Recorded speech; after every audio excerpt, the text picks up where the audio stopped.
As doctor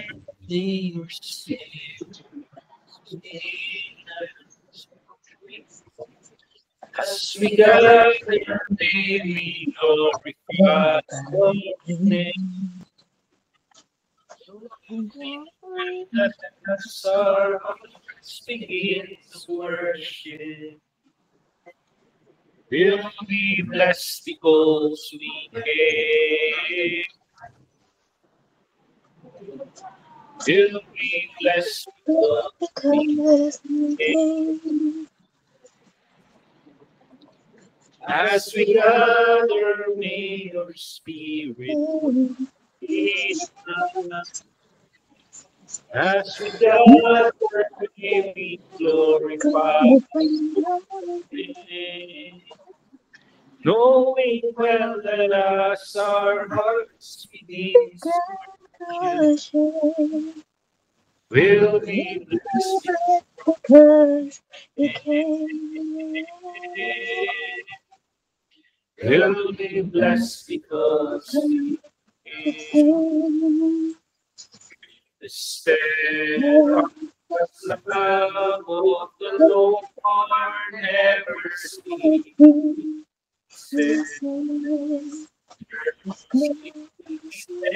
Never come to an end. Every morning, till every morning, praise thy faithfulness.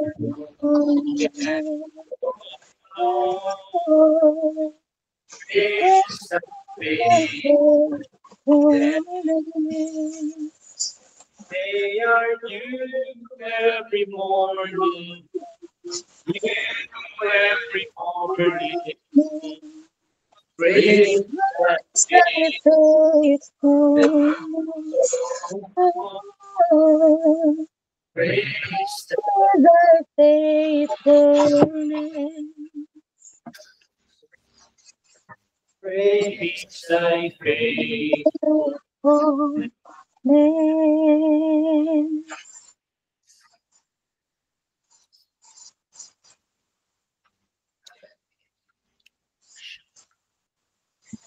Tinatas po namin ang iyong dakilang pangalan sa gabi ito, Lord God.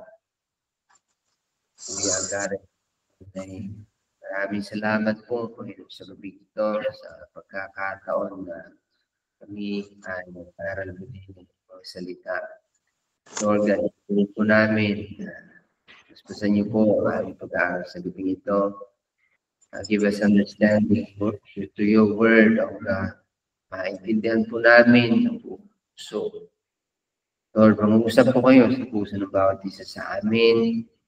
Kaya alam po namin, Panginoon, as we listen to you, to your word, sa inyo po magagaling ang totoong understanding at hindi sana po yung sarili natin understanding. Lord, maraming salamat po at we ask your anointing over us, Lord, sa aming mga tenga, sa aming mga puso na magiging sisidlan po ng iyong salita. Lord, din po sa online, we pray for them, anoint them also as they listen to your word. Maraming salamat, Lord. We give you praise, we give you glory in Jesus' name we pray. Amen. Amen. Purihin ng Panginoon. Last week, noong Wednesday, pinag-aralan natin ang introduction ng prophets at marami tayong natutunan. Napakahaba pala ng introduction natin at mas maikli na yung mismong Isaiah. But ang dami nating natutunan nung last time na mga bago na may iba't ibang klase pala ng prophet. So, nakon natin na may tinatawag tayong prophets of guidance wherein tinutukoy nun na ang ministry nila is more on guiding. More on guiding. So makikita natin dito sina Moses, sina Samuel, Elijah, Elisha. Makikita natin yung kategory nila dito na gumagabay yung pinaka-ministry nila. Meron din yung mga prophets na tinatawag natin prophets of vision. From the term, may mga pangitain na binibigay ang Panginoon sa kanila at through that pangitain, nagkakaroon tayo ng window to see what's in the mind of God, to see what God has in store in the future. So makikita natin dito si Ezekiel, Daniel, Zechariah. So itong mga major examples natin ng mga prophets na ito. Meron din yung prophets of testimony na yung buhay naman nila ang pinaka daluyan ng yung experiences nila, mga testimony ng buhay nila, yung sign, parang sign, action speaks louder than words, sabi dito. So, for example, si Jonah, yung nangyari sa kanya na kinain siya ng pating, yung pangyayari sa kanya, yun yung testimony ng maraming Hosea, may mga maraming pinapagawang Panginoon, prophets of testimony. And then may tinatawag rin tayong prophets of Scripture. Itong prophets of Scripture naman, they were more focused on writing, communicating the thoughts of God na pinapakita sa kanila. So pag nangusap ang Panginoon, ang unang ginagawa nila, naghahanap sila ng pulpit. So ayan, naghahanap ng panulat. At dito pumapasok si Isaiah. So sa prophets pala, maraming iba't ibang klase. So, masamang tanong pala yung kwan. Bakit yung mga pastor na ito, very powerful sila? Ang daming miracles ang ginagawa ng Panginoon. Bakit sa inyo?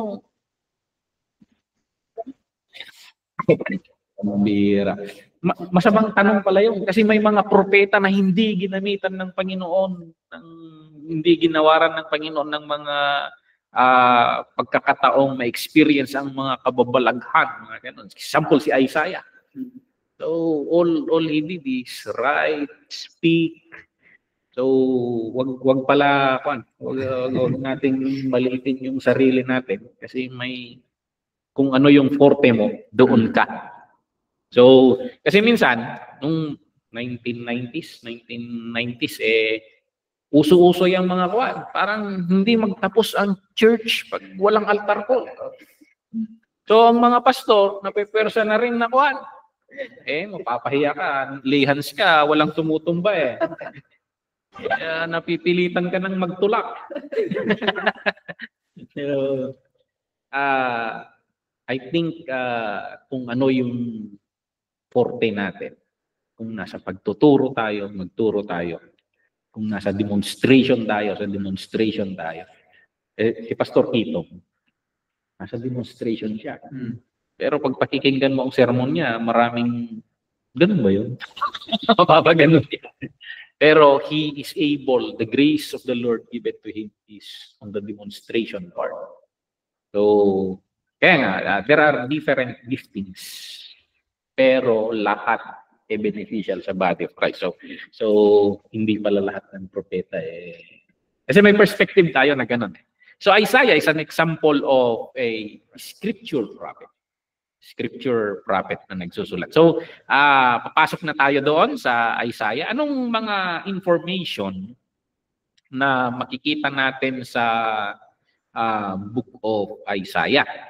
So may notes tayo dito and ayan, i-upload muna natin yung notes. Window.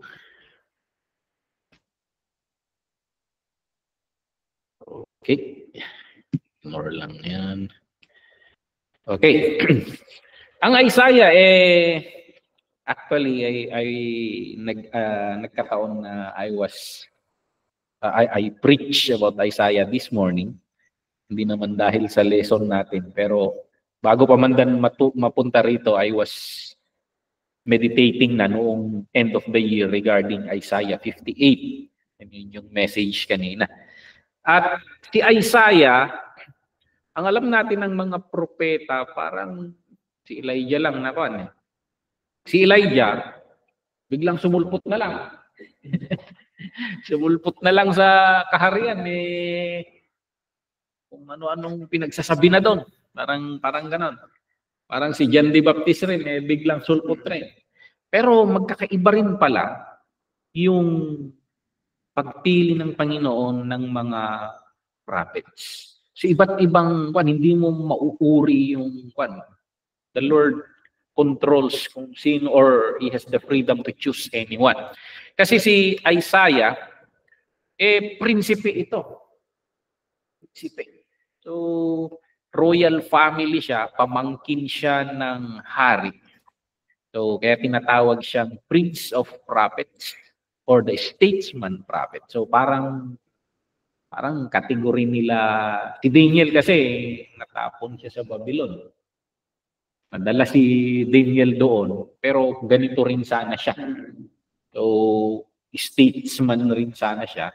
But sa sovereignty of God, he served under itong mga pagan council, ganun, nag-serve sa mga kings doon.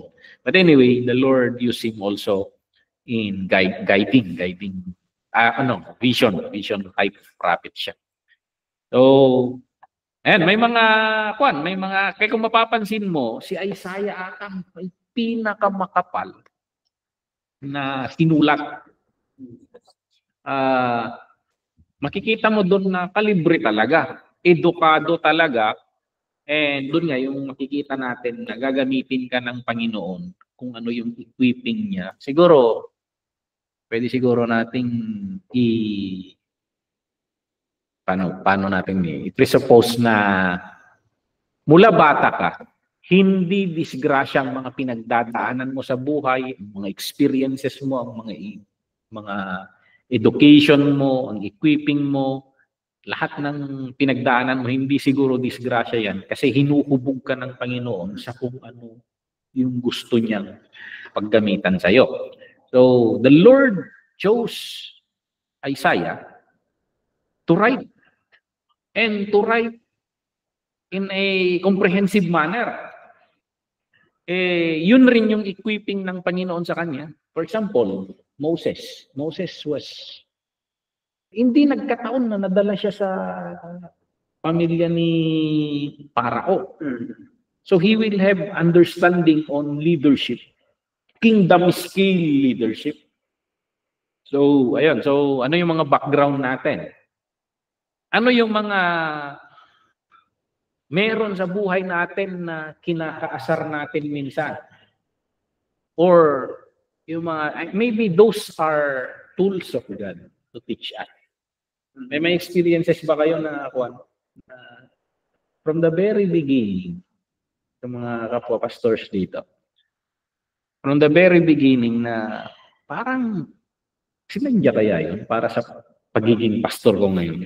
Parang gano'n. May mga testimony ba kayo na hindi mo maiintindihan yung nangyayari noon o pinagdaanan mo noon?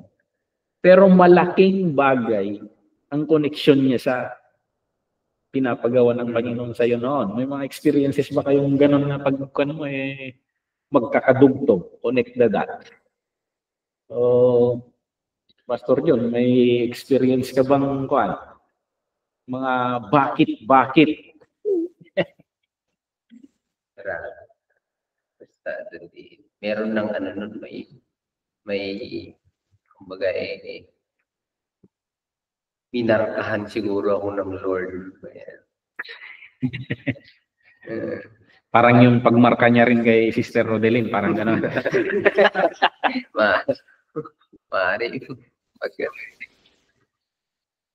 Kaya alam na, kumbaga yun na, early childhood siguro, tsaka early adolescence, meron ng mga pinaranas ng Lord na hanggang ngayon, mga naalala ko, nare-realize ko pa rin. Kaya pala ganun preparation. Kaya pala at early age, merong ganung klaseng preparation na hindi naranasan ng iba. O yung iba, sa peers ko na hindi sila ganun. Ba't sa akin ganun? Ngayon nasa field na, ngayon ko nare-realize. Kasi minsan, pag i-analyze natin, kung ano yung dinaanan mo sa nakaraan, yun yung sino ka ngayon eh. Yun yung bumubuo ng personalidad mo ngayon. Bakit ka ganun ngayon? At kung lilingon tayo sa nakaraan, the Lord needs you as you are now. Sa wisdom niya, paano kanya ini-equip? May members kami na they were yung father nila talagang drunkard na talagang binabanatan kahit anak niya pag tatapon niya sa bintana ganon. Pero parang yun yung naging problem nila hanggang lumaki sila, ganon yung tatay nila wala nang nakikilala yung tatay niya pag lasing ganon. Nung namatay yung tatay nila, bago namatay, sinagot ng Panginoon ang isang panalangin nila, maligtas sana yung tatay nila. Nung namatay na yung tatay, puro testimony yung sinasabi mo. Hindi namin alam, pero sabi nila, pag hindi ganun ang tatay namin, hindi kami ganito katitibay ngayon. Yun yung sabi nila. Maybe the Lord hinubog niya kami sa kung ano yung pangangailangan niya sa amin sa ngayon, sa pamamagitan ng pagpapadaan sa amin doon. Or, ganun ba yun? Or, gamitin natin yung verse sa Romans na all things work together for good. Hindi inilaan ng Panginoon yung biktima ka doon. Pero ginagawa ng Panginoon na positive yung negative na pinagdaanan mo. So, ayan. Si Isaiah is of a royal blood.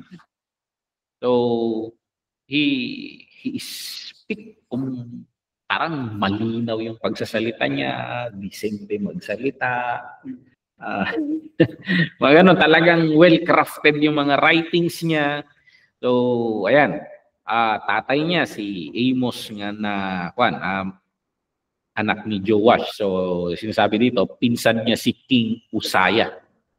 So, nag-minister siya sa Southern Kingdom. Kaya titingnan natin, yung wisdom ng Panginoon, bakit ka ipinanganak ngayon? Bakit ngayon? Bakit hindi noon? Bakit hindi bukas? Bakit sa pamilyang yan? Bakit Pilipino ako, Lord? Kung Amerikano sana, ang ganda sana. Ang daming question. Pero sa design ng Panginoon, I think the Lord is word for the day, who is intentional in everything that He does. So, kung hindi pinanganak si Pastor Billmore ngayon, may maririnig ba tayong Sister Nia? So,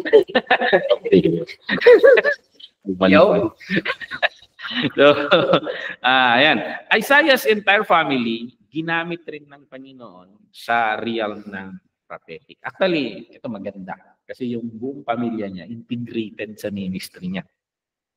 So, yung asawa niya, prophetess rin. So, Isaiah 8:3. Yan yung sinasabi natin na maganda pag pastora rin. Pastor Billmore. Ganun ba yan? So, Isaiah 8:3, tinatalakay niya na yung asawa niya ay prophetess. And then yung mga anak nila, pinangalanan na rin nilang actually ginamit na ng Panginoon as prophetic name. Ito, ibang ko kung hindi sila nag-away na mag-ama rito. Shir-Jashub. Pambihirang pangalan to. Shir-Jashub. So, it is a prophetic already na name na bakit niya pinangalanan yung anak niya ng ibig sabihin ng Shir-Jashub? May remnant na babalik. Ibig sabihin niya, may babalik na remnant. May bahagi na babalik. So parang siguro nung pinaglilihi yung anak niya yun, nakita na niya yung vision yun or promise of God. And iminarka na niya sa anak niya not to forget that, minsan ginagawa mong diary yung mga anak mo, parang gano'n. Problema mo yan. Pag ang daming revelation ng Panginoon, kailangan marami. Vampire. So, ayan. And then yung, ito naman, mas matindi na naman ang pangalan ng sumunod na anak. Mahir Shalal Hashbaz. So, Mahir Shalal Hashbaz. Kaaway siguro sila ng anak nito pag mag-practice na magsulat ng pangalan. So, ayan. Ang ibig sabihin, speeding to the spoil, he hastens to prey. So, ayan, yun ang ibig sabihin. Ano pang Ilocano nun? So, kanyo nga, i-chat GPT nyo nga ang ibig sabihin nung, parang ginamitan tayo ng King James dito. So, Mahir Shalal Hashbaz. Isaiah 7:3, chapter 8, 3-4, and 18. So, balikan natin yon. Tingnan nyo muna. Now, si Isaiah, in spite sa ministry niya, I think hindi naman mabagsak si Isaiah.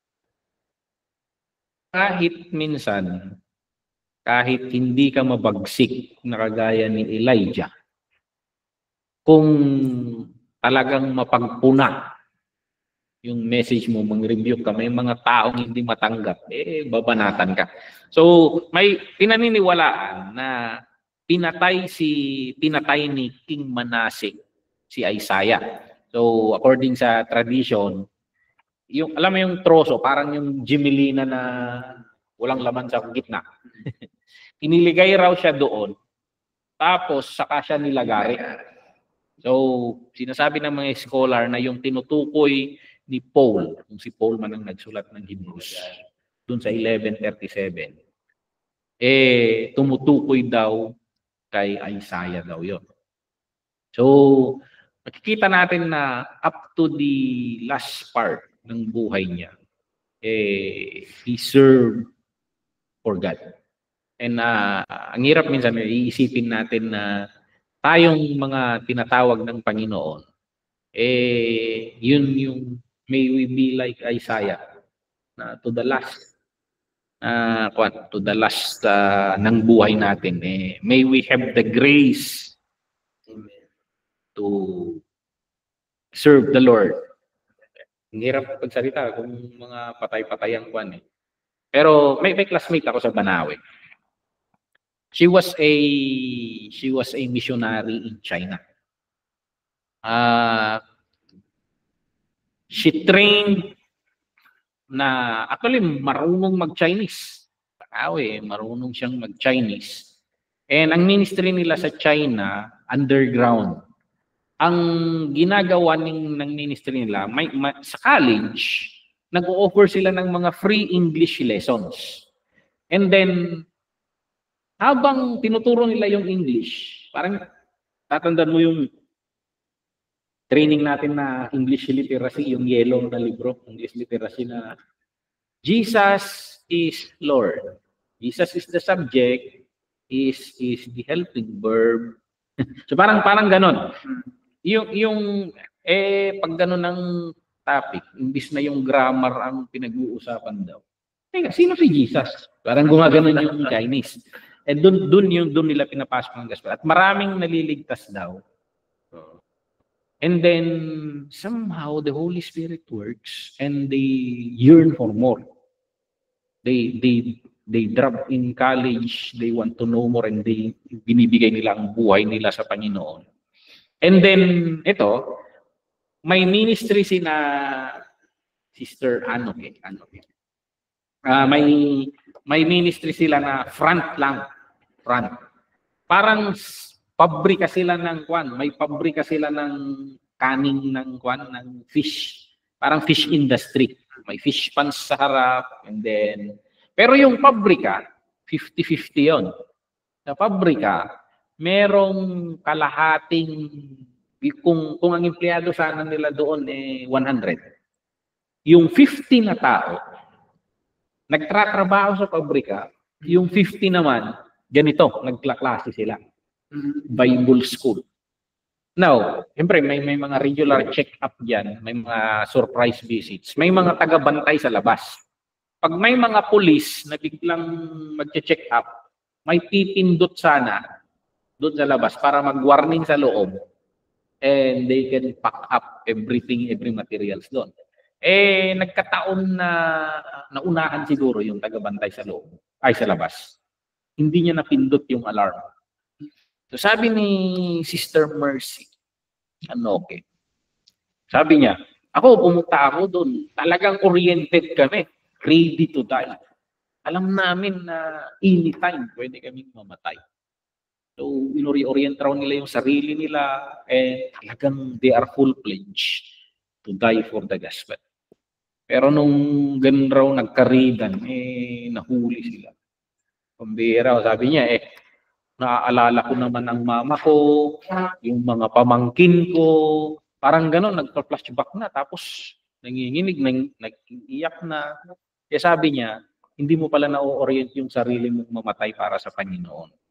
Pag nasa punto ka, face of death ka, even dying for the Lord is a grace given by God.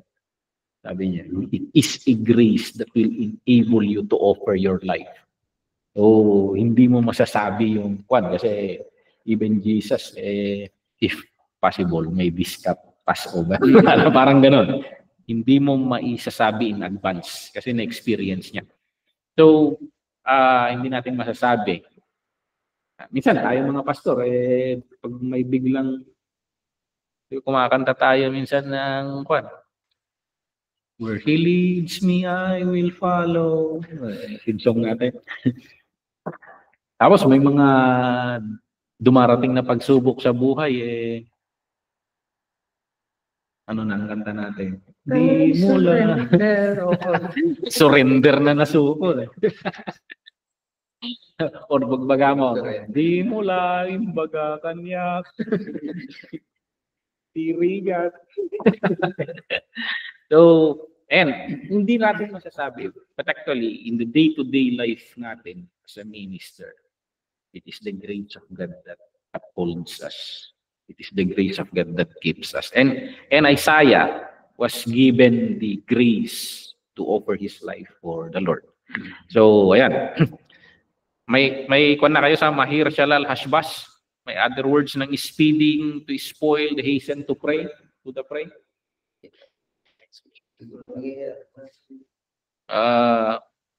Mahir Shalal Hashbaz. Okay. So, mamaya balikan natin. Itong si Isaiah, kasabayan niya si Hosea. So, parang tropa lang tong mga to. So, kayong magka-classmate yan, hindi nyo lang alam kung darating ang panahon na pag-uusapan rin kayo ng mga susunod na Kristiyano o hindi pa darating ang Panginoon. So, parang coffee mates rin tong mga prophets na ito. Ewan ko kung alam nila, pang propeta sila noon. Baka mga ordinary pastor lang ang concept nila na hindi nila alam na mag-glorify sila one day na hinahangaan natin. But they were magmates. Coffee magmates. So, ayan. Kasabay nila si Micah and nagsilbi sila sa 5 king. 5 paglilingkod sa 5 kings. So, ayan. Kung titingnan mo, Hosea, Micah, hindi ko alam kung nag-aasaran tong dalawa to. So, yan ay nakamumunta, inasawa, maging bangarti ako. Di ba si Hosea sinabihan ng Panginoon na mag-asawa? So, hindi ko rin alam kung inaasar ni So, ayan. Hosea, Micah. Nakikita natin na itong Hosea and Micah. Hosea was called in the klase ng prophet na testimony prophet. Micah is testimony prophet rin nata si Micah. But they serve under 5 kings. Uzziah, Jotham, Ahaz, Hezekiah, and Manasseh. Itong huling prophet dito ang pumatay kay Isaiah. Yun yung sabi nila. So yun yung background ng itong character natin. Ngayon, pag-aaralan natin yung nilalaman ng sinulat niya. So, itong sinulat niya nahahati sa 2 divisions. 2 divisions. So, may dalawang panahon na sumasaklaw dito. Yung Assyrian period or yung yung empire ng Assyria and the Babylonian period. Kasi yung unang pagsaklaw, itong may mga nagsusunod-sunod kasi ng mga empires na naghahari sa mundo. Ito yung mga world power noong panahon. Ito yung panahon from chapter 1 to 39. Yan yung panahon na nasulat yan. At lahat ng tinutukoy sa mga panahon na ito, mga paghuhukom, mga kabigatan or mga pasanin na dadaan sa kanila or parating, at yung mga yung mga asik kasla panagladingit, panagdungaw para kanyada. And then sa later part nito historical section na yan nakwento na yung mga judgment na sinasabi sa una, yung pag-invade sa kanila and yung kwento ni Hezekiah. Okay? So chapter 1 to chapter 39 yun. Now, pagsapit naman ng chapter 40 verse 66, nag-iba yung context. Nag-iba yung context. So Babylonian period. So kahit nadala sila, nasakop sila, but ang tinatalakay na dito mga message na comfort. Wala, hindi sila nadala sa warnings, mga judgment. If only they repented.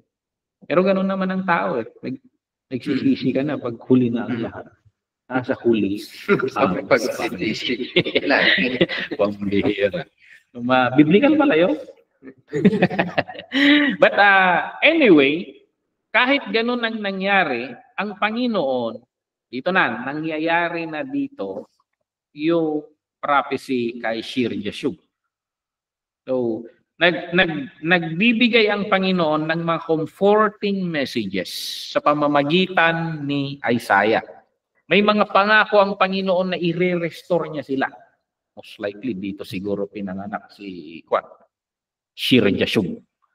So, and sa chapter 49 to 57, comfort naman sa mga exile, ito yung mga nadala sa ibang bansa na may parating na tagapagligtas. So, ayan, may ipapadala ang Panginoon na magliligtas sa kanila. So, hindi ko alam kung ano yung nasa isip nila. Paano tayo ililigtas nito? Itong Messiah na ito. So, hindi ko alam kung ang concept rin nila Superman. Basta pag Messiah kasi, superhero to Something na magliligtas sa'yo. Paano kayo liligtas? Pupunta siya doon, lulupigin niya yung Kingdom of Babylon niya. So parang ganun. Ewan ko kung paano nila ini-imagine yun. So, paano mo i-imagine yun sa sitwasyon nila? So, ang concept nila talaga, isang hari na magiging so powerful na sisirain niya ang Babylon para maligtas sila. So, nung naririnig nila ito, masisisi mo ba ang mga Hudyo nung dumating si Jesus, hindi ganun yung kwat. Lalo na, tapos na ito. Nung dumating si Jesus Christ, may ibang kingdom na naman na sumakop sa kanila. Rome. At dumating si Jesus Christ, hari, sabi, pinanganak sa sabsaban. Parang kabalintunan lahat, kabaliktaran lahat yung hari raw. Tapos, taga Nazareth. Taga doon, anak ng karpintero. Paano yan? Paano tayo liligtas niyan? Saga barbaryo, slasya. So, imagine may imagine mo bakit hindi nila matanggap si Jesus Christ. So, siguro ang nagbigay na lang ng hope sa iba, may superpower siya. Kaya niyang pakainin ng marami. So, free food. So, imagine he has the capability to distribute akap. may pang-ayuda siya. So, yun yung... ayan. And nagpapagaling. Aanin mo pa ang malasakit. So parang ganun. So yun na lang siguro ang makakapagbigay ng concept. So hindi mo na kailangan ng ospital, ito yung hari. So at least nabuhayan sila. So pero dito paano nila ini-imagine nito? But those prophecies brings comfort. Di ba ganun minsan sa atin? Pag may pinagdadaanan tayo, tapos, ewan ko kung pwede natin gamitin yung salita na, nagkataon na yun ang sinermon ni Pastor. Hindi nagkataon yun. Nangungusap ang Panginoon sa iyo. And those words brings comfort to you.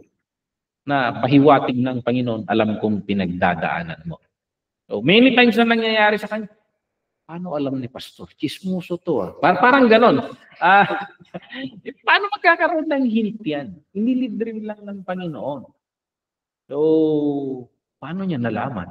Parang ganon. So, si Pastor naman, walang kamuwang-muwang na nagparapratisay siya. Hindi. Ganon na lang siguro para hindi lumaki rin ang ulo ni Pastor. No? Hindi niya rin maintindihan na nililid ng Panginoon na mag-message doon. So ayan. But mapapansin ninyo, ito in my experience, pag nasa lowest of the low ka, there will always be a message, a sermon, or a verse that comes to you. And that verse, that word of God, will sustain you na pag lumingon ka na lang sa kwan, totoo yun. Totoo yun. Pero yun, binibigyan ka ng Panginoon ng mga panghahawakang mga salita. At itong pinanghawakan ng mga Israelita noong panahon ng Babylonia. Okay? So, bukod doon, talakayin ba natin ang mga uniqueness nito? Nasa dulo yung mga uniqueness nito. Tinatawag yung Book of Isaiah as the fifth gospel. Kasi bukod sa message doon sa chapter 1, kasi yung chapter 1 to 39 and chapter 40 to 66, ito yung context at yung biggest messages na nakapaloob dyan. And then, sa loob noon, yung mga prophecies regarding sa Messiah, kaya tinatawag na fifth gospel. Di ako naniniwalang fifth gospel ito. Ito yung first gospel. Oh. Kasi nauna siya eh. Pambihira. Nauna to. This is the first gospel. Kasi ito yung nagbigay ng mabuting balita sa kanila. Gospel is good news. So, ang keyword na ginamit sa Book of Isaiah is salvation. So, tingnan niyo yung paulit-ulit na terms na ginagamit niya.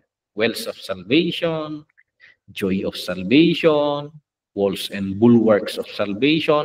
Paulit-ulit, it is a key term na ginagamit sa loob.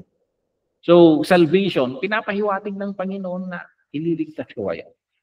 So, anong context ng kaligtasan dito? Pag tinanong mo sa Kristiyano kung anong kaligtasan, hindi pupunta sa impyerno. Pero I think walang tinutukoy dito na impyerno. So, ang pagkaintindi nila, literal. Literal na kaligtasan mula sa mga mang-aapi nila. So how do we see salvation? Sa ating Kristiyano, nililit natin sa langit, lupa, impyerno. So, ang salvation, kasi nung dinideliver nila ang mga words of salvation ni Isaiah, sa mga immediate context nila.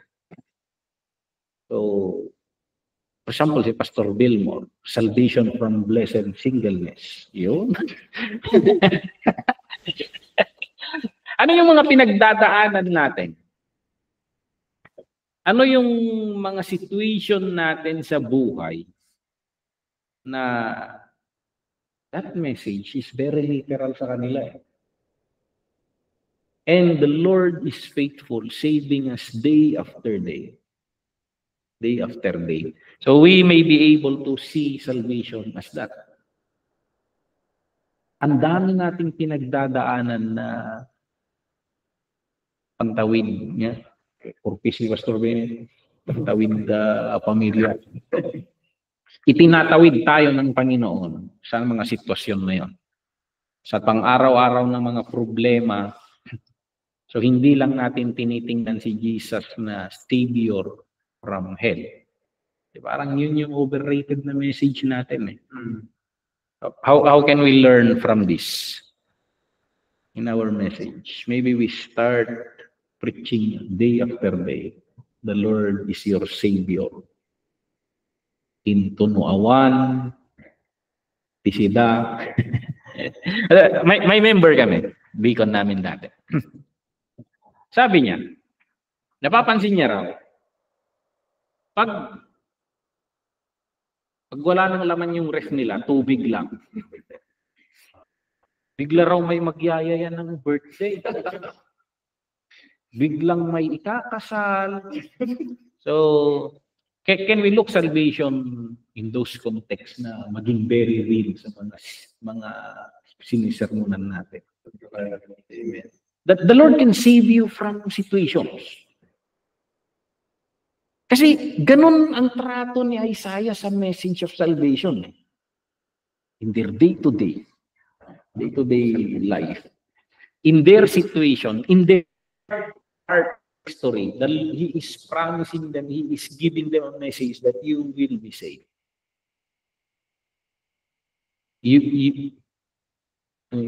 Anong alternative terms natin ng salvation? You will be spared or you can overcome it. Parang ganun. So, ayan. Though in this context, He is promising someone that will save them. So, and ito yung, ito ata ang hinahanap ng mga tao ng message. Right? Ang pinagdadaanan, tapos pumasok sa simbahan, pinagalitan pa ni pastor. Nagpahasol kay kami. Slacks lang ay kasiyay.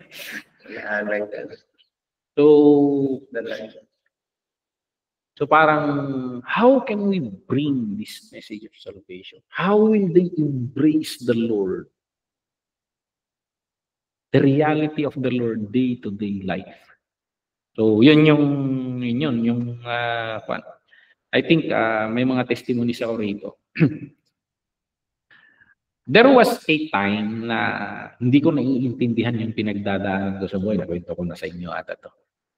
Na yung mga bata, mga anak, agigidang tagsakit. Agigidang tagsakit. Mag-hospital na, duwadang nakawayway, may sapador ka sa asyay. Nakadextrose lang na duwa. It is a trouble. Kasi pag parents ka, pag nagkasakit yung anak mo, hindi alam ni yung tatlong to eh. Pag nagkasakit yung anak mo, may point sa isip mo na una lang sana. Parang kaya mong tiisin ang sarili mo pero hindi mo kaya yung buwan. But sa mga situation na yun, parang naging very real ang Panginoon. Yung mga salita niya, I will never leave you nor forsake you. So, call to me and I will answer you. Mga ganon. I am a help in times of need. I am the God that heals thee. So parang yung mga messages na yun, it uphold me sa mga situation na yun, yung mga message. Kaya isipin mo yung mga tao na ganun ang pinagdadaanan. Tapos uupakan mo pa bilang pastor. Magsisi kasi kayo. Pambihira. So, ito yung makikwan natin si Isaiah. And si Jesus, makikita mo rin na ganun yung treatment niya. Pag yung mga tao, mabagsik rin si Jesus. Pero ang inuupakan niya, yung mga pastor na mga religyoso. mga matitindi na gano'n. Pambihira tong mga magkasala. Buti pa ako, Lord. Nagpa-fasting ako ng 3 beses sa nagtatights ako, nagpe-prayer meeting ako. Itong katabi ko, pambihira. Kaawaan mo siya. So, parang gano'n. Yun yung mga binabanatan ni Jesus. Pero Jesus, the heart of Jesus, makikita mo na He aims to save people in their day-to-day life. Kahit yung gutom sila, pinakain niya sila. So, yun yung day-to-day yung kwan ni Jesus. So, salvation. Okay? Ayun siguro ang the 5th gospel. Good news. Puro impyerno kasi ang message natin. Overrated yung nabibilang naman yung impyerno sa pan.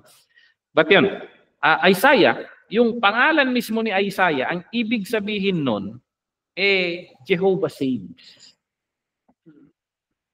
Nagliligtas ang Panginoon. So, yan. Jehovah is helper. These are the message that the people need. It brings hope. It brings hope. So, yun yung i-rediscover natin. Tingnan natin yung context ng Isaiah.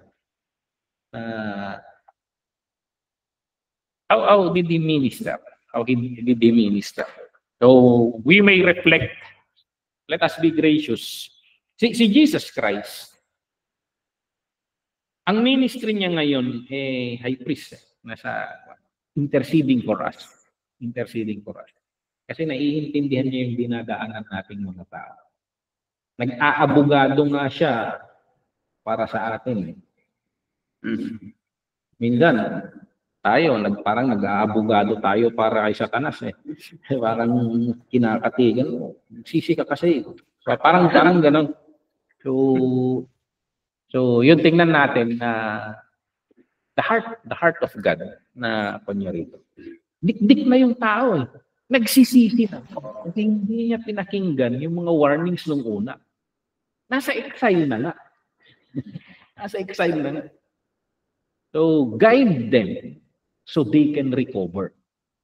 Yun yung, how can we help them go back to God? How can we make them realize God is good? In spite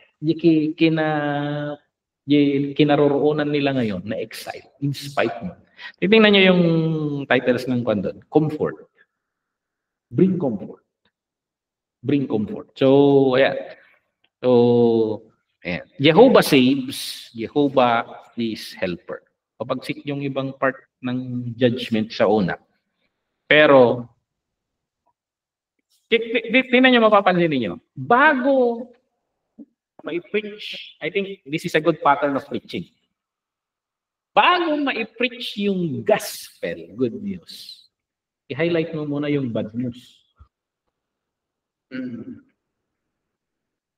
Yun natin may highlight ang Panginoon. Yung, wala, pinasensyahan kayo kasi. Pinasensyahan kayo dyan. So, nandyan na yan eh. Parang ganon. First, pag warn. But, kung mapansin mo, nung nandun na sila, nag-iisip-isip na sila, nagmumuni-muni na sila, then he present the good news. So, ayan. So, Jehovah saves, Jehovah is helper. How can we highlight na yung mga tao, napakabuti mo, Lord. Pasensya ka na. Trinato kita ng ganito noon. Pasensya ka na, hindi kita isinaalang-alang sa buhay ko noon. Pero napakabuti. Alam nyo, I think yung mga greatest preacher of grace, yung mga puro grace ang emphasis, matitindi ang dinaanan nilang kasamaan yung mga yan. And they have seen the goodness of God. And that's why they always preach the grace of God. Not, yung iba naman, ginagamit yung grace to reason out sa ayaw nilang kwan. But the grace that saves, the grace that gives second chance. Yan. So naglalaman ito ng at least 11 songs of redemption. Si Pastor Boy Baldomaro, yung mga musician to mga to. Si Pastor Boy Baldomaro, kwento ko rin ata nung nakaraan. Yung kay buti-buti mo Panginoon, nakanta kay buti-buti mo Panginoon sa lahat ng oras. Yung na-realize lang raw ni Pastor Boy Baldomaro, pag gising niya sa umaga, nakita niya ang ganda ng sinag ng araw. Tapos naalala niya yung nakaraan niya na nalulong sa droga, wala nang direksyon, nasira na yung pamilya niya. Tapos natamaan pa ng STD, nahihiyang magpa-check up. Parang gano'n parang may narinig na lang raw siyang nag-preach Totoo ka ba, Lord? Parang totoo ba yun? Nagpapagaling ka. At pinagaling ng Panginoon. Kasi nahihiyang pumunta sa magpa-check up. So nakita niya yung grabing kanya. Nasulat niya yung kantang kay buti-buti mo Panginoon. So pag hindi mo marirealize ang goodness of God, paano ka makakasulat ng kanta? Ang kanta mo, puro Eminem. Puro galit yan. Worship songs. Di ba may assignment tayong kanta? Alala na naman. So, yan. Start thinking of the goodness of God. And then, start writing your appreciation of God. And then, that, I think, kasi makikita natin dito, sumunod yung mga songs. So, yeah. Okay? The fifth gospel,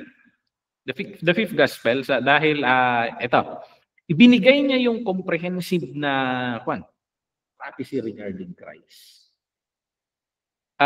May ilan lang dito. Pero very specific itong mga to. Ipapanganak siya sa isang dalaga. Si Virgin Mary, prophesy dito. So, very specific. Kaya dinidiinan rin ng mga apostol ito. Dinidiinan nila. So, in-identify rin ni Isaiah na it is from the bloodline of David. So, ayan. Na magmi-ministro on the area of Galilee. Na ito, pagtatabuyan ng marami. They will reject him. He will minister in the power of the Holy Spirit. Isaupan na tayo. Atone for us. Isaupan na tayo na yung siya ang magdudusa para sa atin. Ganon. And then, ayan, maduraan, yung mga kung anong, very, very vivid yung mga description ni Isaiah. Na kaya hindi mo masasabi si Jesus Christ na tsamba lang. Grabing claim. Kasi dami, si Isaiah na lang, ang daming pinpoint dito. Binanggit pa niya rito na, sa pagkamatay ni Jesus Christ, may katabi siya na mga high wanted. Mga kriminal. And then, ito, naililibing siya sa libingan ng isang mayaman. So, Musuleo. So, ayan. Very vivid yung revelation sa kanya. Ewan ko kung nakwento ko na rin sa klase natin. I think nakwento ko sa Hong Kong ito noon. Regarding sa paano sila mag-evangelize sa Cambodia. Kasi si Gautama Buddha was given a prophecy also regarding yung Messiah. Sabi niya, may magdadala sa atin ng enlightenment. So, kasi yung concept ng Buddhism, magpaka-holy sila, meditate until na mabibigyan sila ng kaliwanagan, kaunawaan. Yun yung ginagawa nila, kaya gaganon. Ewan ko kung anong ginagawa nila. So they blank themselves and they are waiting for wisdom and understanding about life.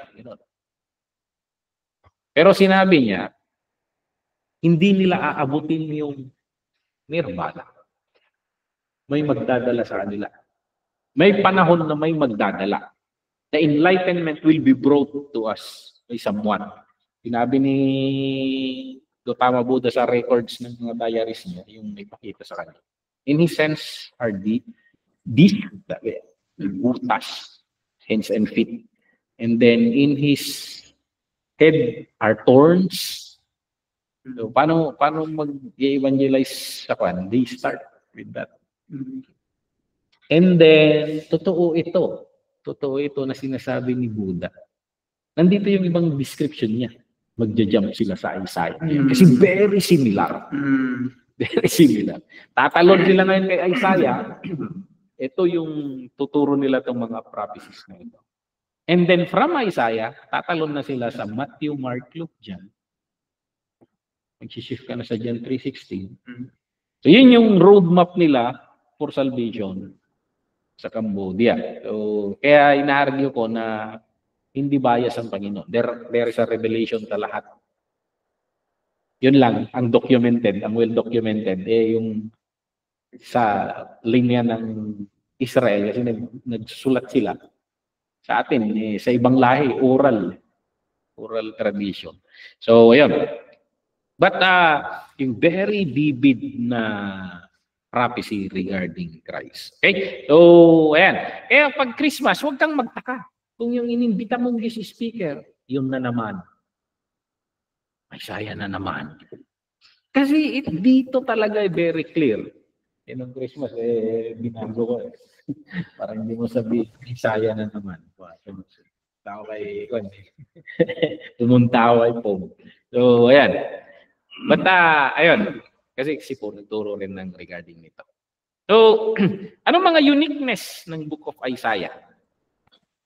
Ayan, anong mga uniqueness? Ewan ko kung nagkataon lang to. Napapaisip ako, tinatawag itong Little Bible. Kasi nagkataon ba na 66 chapters siya? 66 chapters.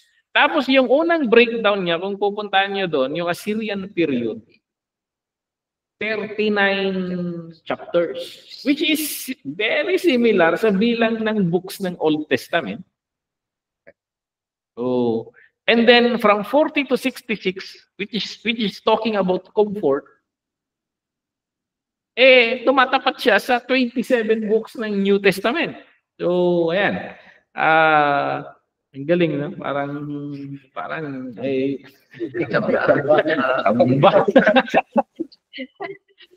kasi pagpasok niya ng chapter 40, paangat sa 66, he started talking about the Messiah.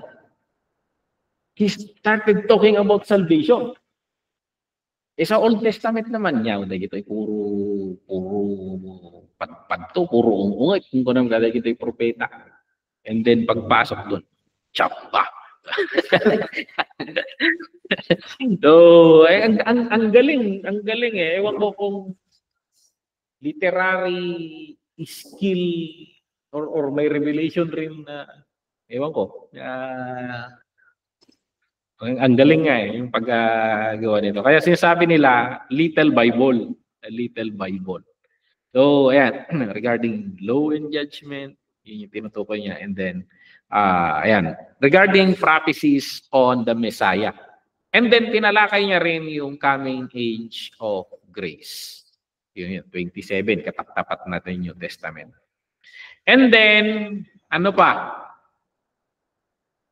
Yung New Testament, nagsimula sa section na nagsasabing the voice of the one crying in the wilderness.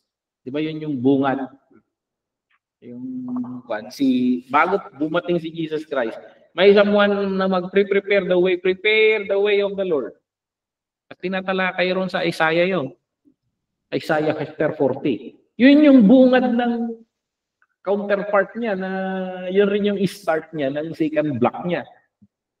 Na he is prophesying about someone crying in the wilderness, the voice of the one crying in the wilderness. Sa Isaiah chapter 40 verse 3. Chamba. So, ayan, pambira. Magaling siguro tumaya sa loto to kung nagkataon.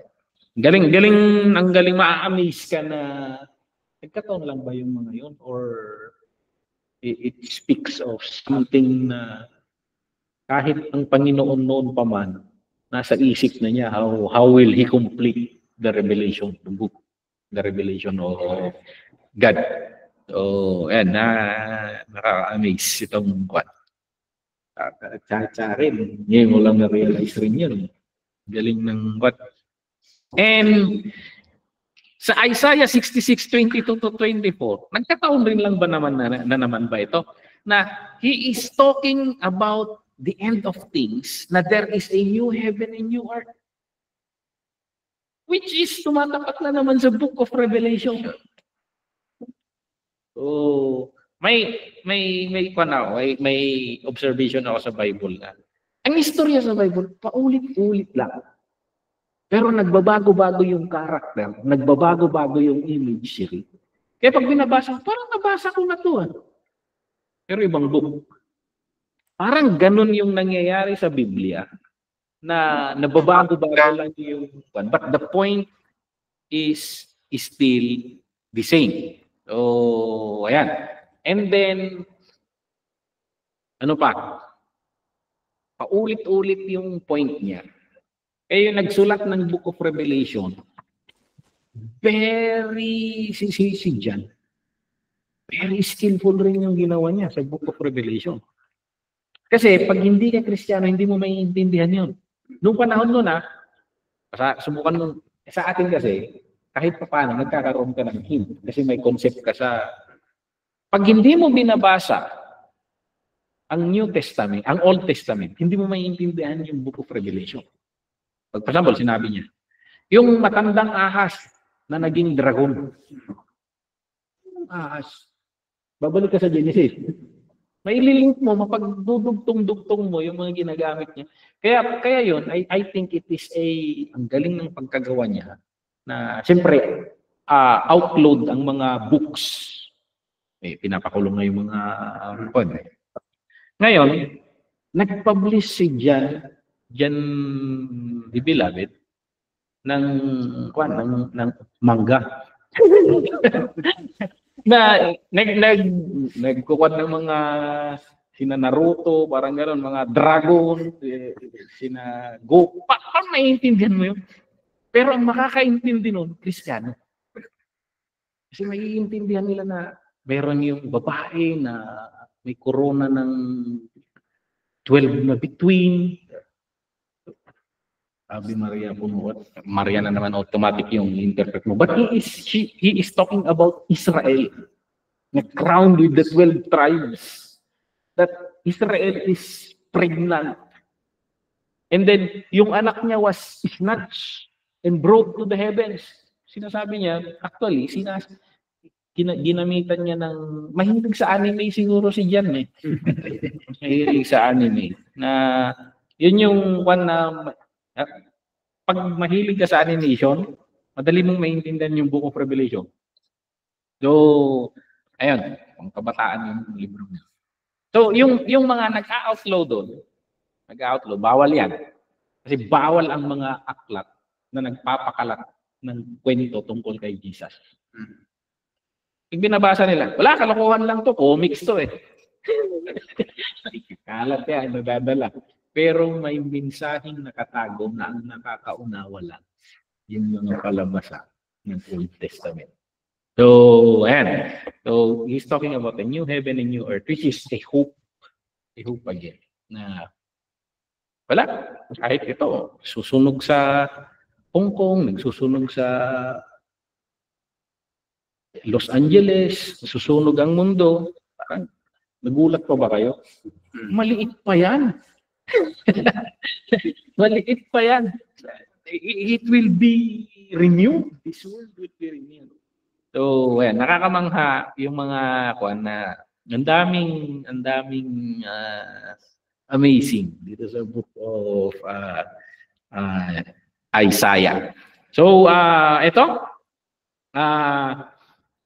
ang chapter 1 to 39 ay tutuon siya sa mga warnings to the kingdoms of Judah and Israel tungkol sa kanilang kasalanan, pag-iidolo nila, yung kawalan ng pagtitiwala sa Diyos, at nag-preach si Isaiah na magsisi sila. Pag hindi kayo magsisi, may parating na judgment. Sasakupin tayo ng mga banyaga. Yun yung pinangalanan pa niya, Assyria sa Babylon. So, ayan.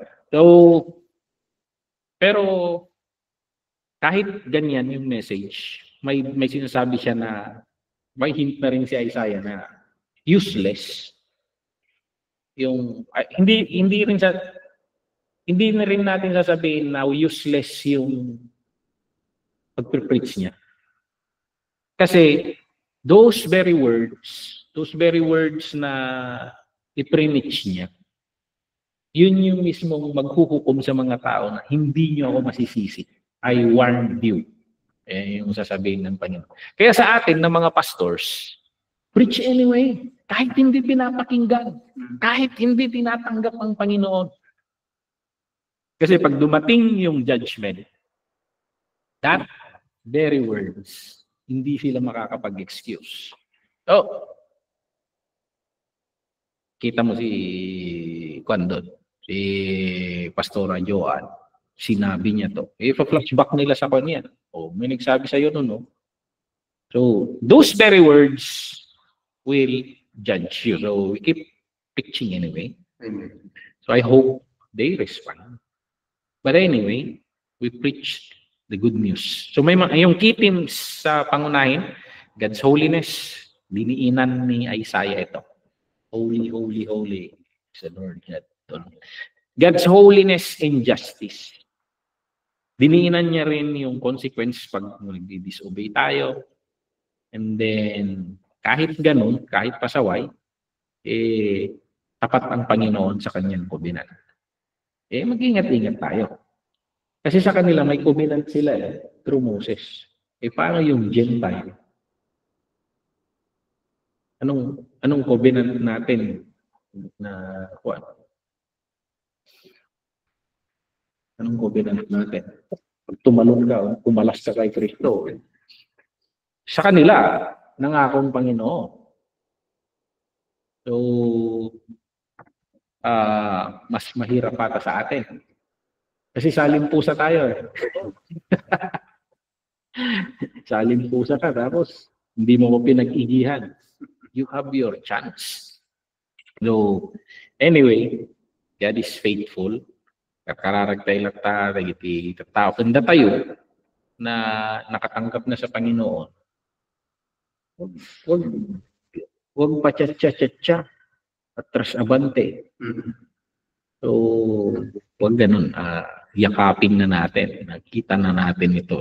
So, Isaiah 40-55, the book of comfort. Sabi ng mga scholars. So, nagbibigay ng message ng hope and restoration. So, ayan, yung kahit ganun ang nangyayari, pinapakita dito na kontrolado ng Panginoon kung anong nangyayari. Kahit sumakop ang Babylonia at Assyria, parang yung kwento kay Job na pinag-aralan natin. Oops, hanggang dyan ka lang. Kontrolado ng Panginoon ang lahat ng mangyayari. So, He is the God of history. And may girger na 70 years. Sabi, 70 years yung sukat. At yung comfort and redemption, babalik yung may babalik na remnant sa kanila. So, ayan. And then, yung prophecy of the future glory. Universal salvation, renewal of creation, and the call of righteousness. So, ayan. Ang ganda ng book of Isaiah, emphasizes the holiness, the need for repentance, and the hope of redemption. So, I think you master book of Isaiah, you can master the Bible. So, parang summary ng team ito And binibridge niya rin yung anong kaugnayan ng judgment at salvation. So, binibridge niya rin yun. So, pinapakita niya yung plano ng Panginoon na kahit may judgment, ginagamit niya yung judgment, panahon ng judgment to discipline us for salvation. So, yan. Minsan palubusan niya po Diyos niya ko. Mga ngati, dimig. Di ba yung prodigal son? Buti nga yung binig. Binugbog. Pakipangpangalan na. But minsan, God will use extra measures to bring us to our senses that we may humble. Okay, so that is the book of Isaiah.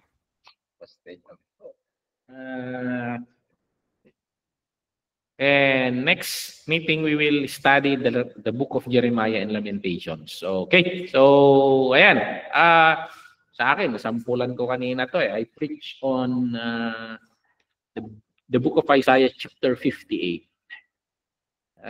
Papangiting ako rito, ipopost ko later yung message dito. But may mga question kayo sa Isaiah? Or mga reflections regarding sa book of Isaiah?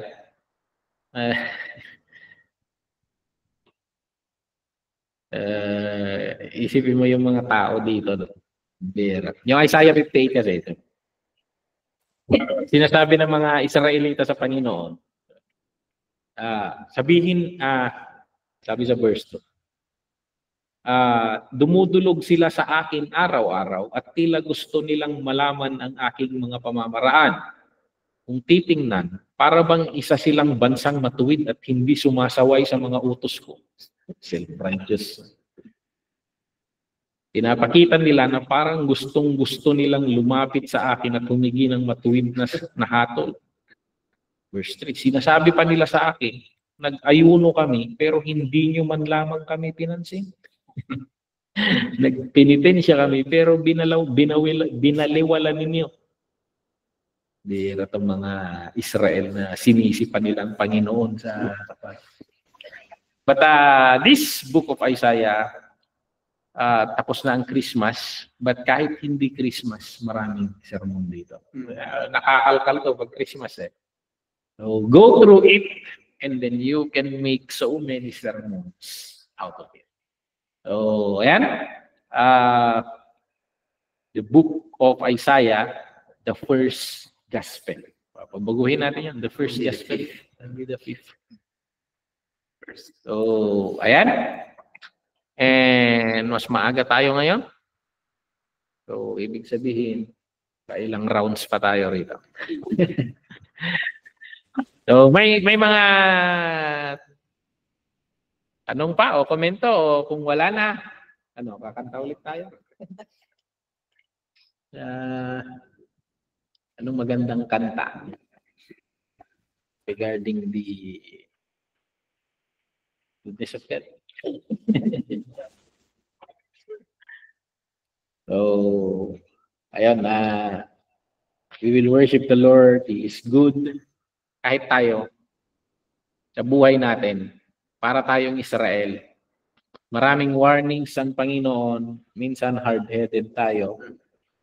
And buti nga, hindi tayo tinatapos winawakasan ng Panginoon. He gives new beginnings. And He always save us in our day-to-day mga pinagdadaanan natin. He is so good. He deserves our worship. Mag-lead niya si Pastor Dennis ng worship natin. Let's worship this Lord, the God of salvation, i-reveal sa atin sa Isaiah. Then, hiniring ko na rin si Pastor Gilmo to close the class. Antayin natin yung goodness of God.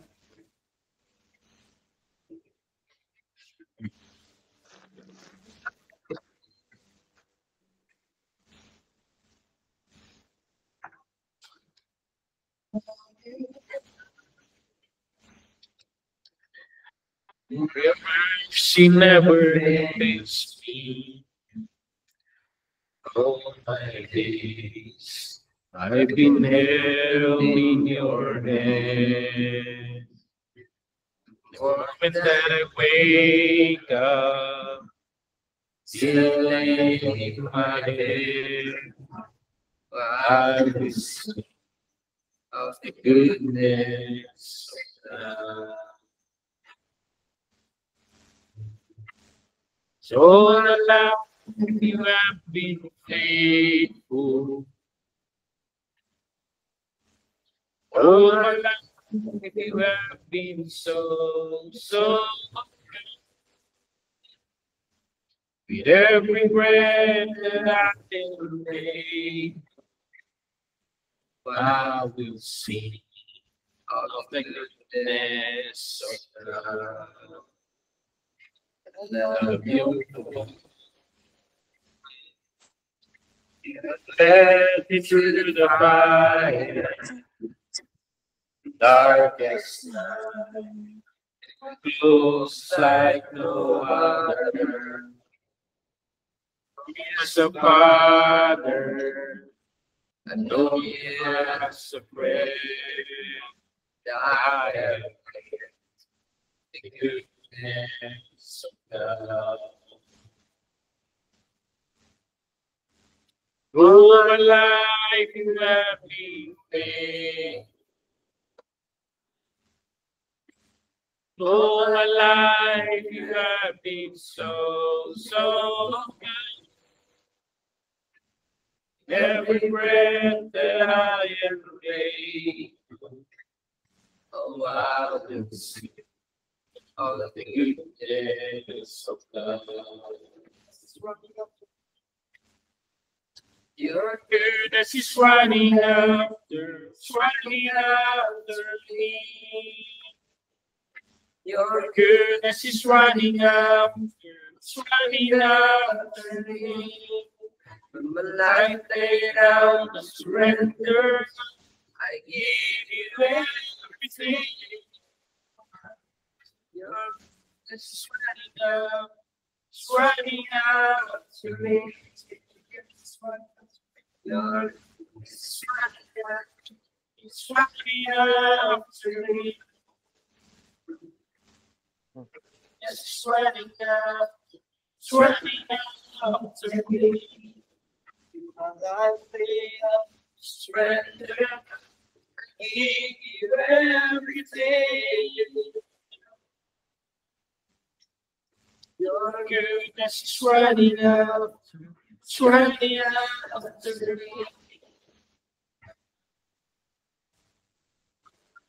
All my life you have been faithful. You are. All my life you have been so good. Every breath that I am able, I will sing of the goodness of God.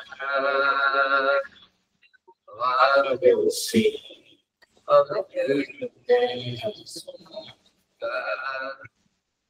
I will sing of the goodness of God. Hallelujah. We worship you. Hallelujah. Yes, O God, we worship you. We glorify your name. We are more than grateful, O God.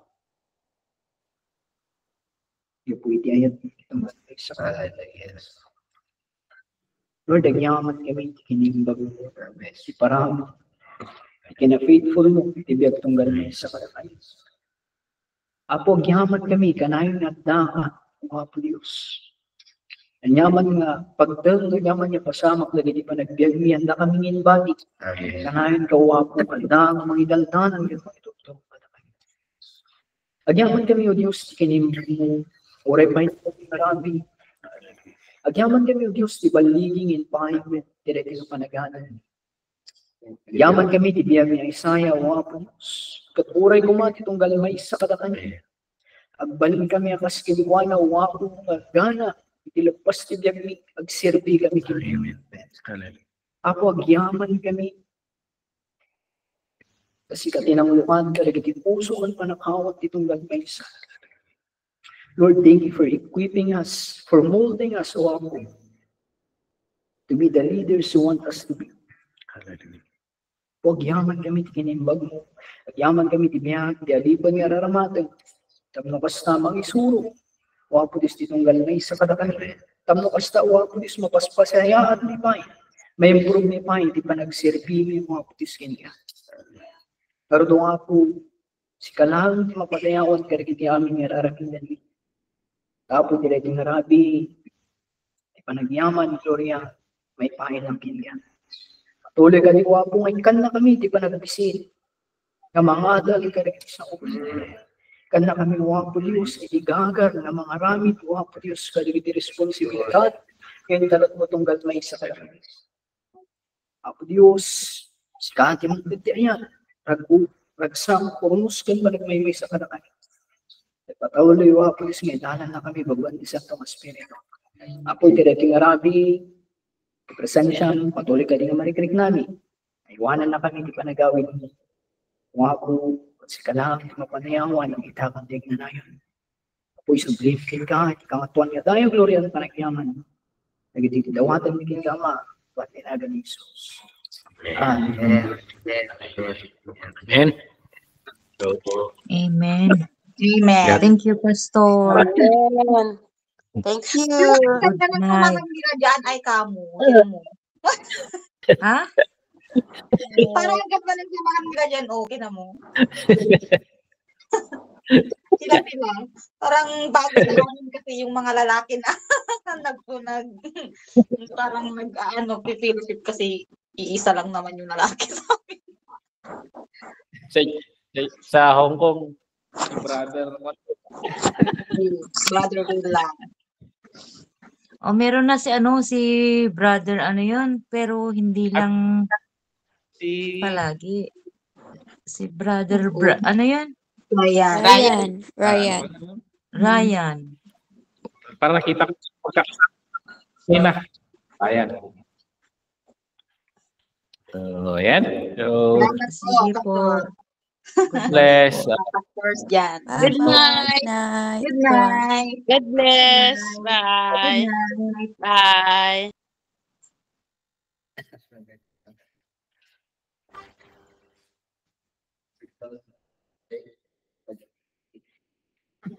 $5,000 na